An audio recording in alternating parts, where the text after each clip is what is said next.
Здравейте, Rebel Rocky Metal Heads! Продължаваме с кашончетата да запълним с едно малко кашонче. Едно кашонче, дали е малко, сега ще разберем какво става. Тук мале как го разпори. Ето тук пише какво има, но ние сме над тези неща, защото аз лично ще ви покажа ето това, какво се случва. Едно прекрасно начало, поне за мен. Soulfly Tribe. Ето, лице и гръбче, нов модел. Soulfly отдавна не сме имали. Една от трите ми най-любими банди. Имаме още. И сега изведнъж настъпва норвежки мрак. Ето го този огромен норвежки мрак с лице и дискретно гръбче. Така, имаме още от него. Да изпуснем нещо. Ето тук един бърз позест с лице и гръбче, само две тениски, едната е за някой, другата е за някой друг.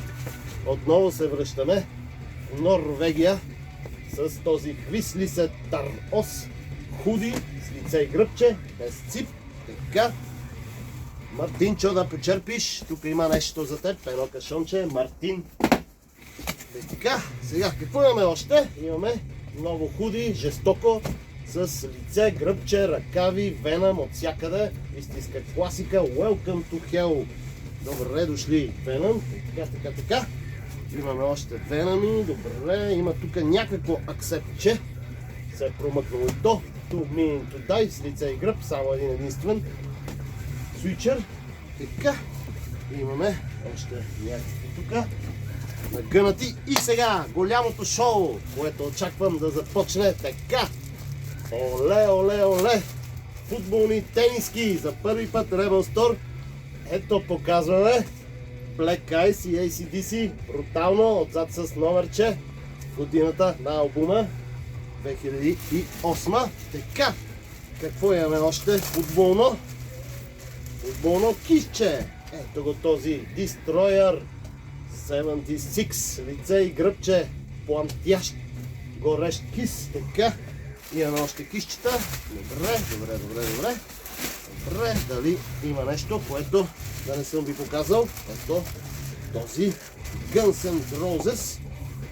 Отново футболен с якичка 8-7 Sweet Child of Mine. Ето го, лице, гръбче.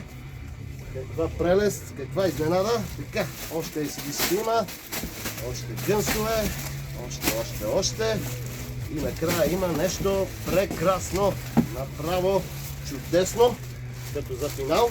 Я да видим откъде се отваря.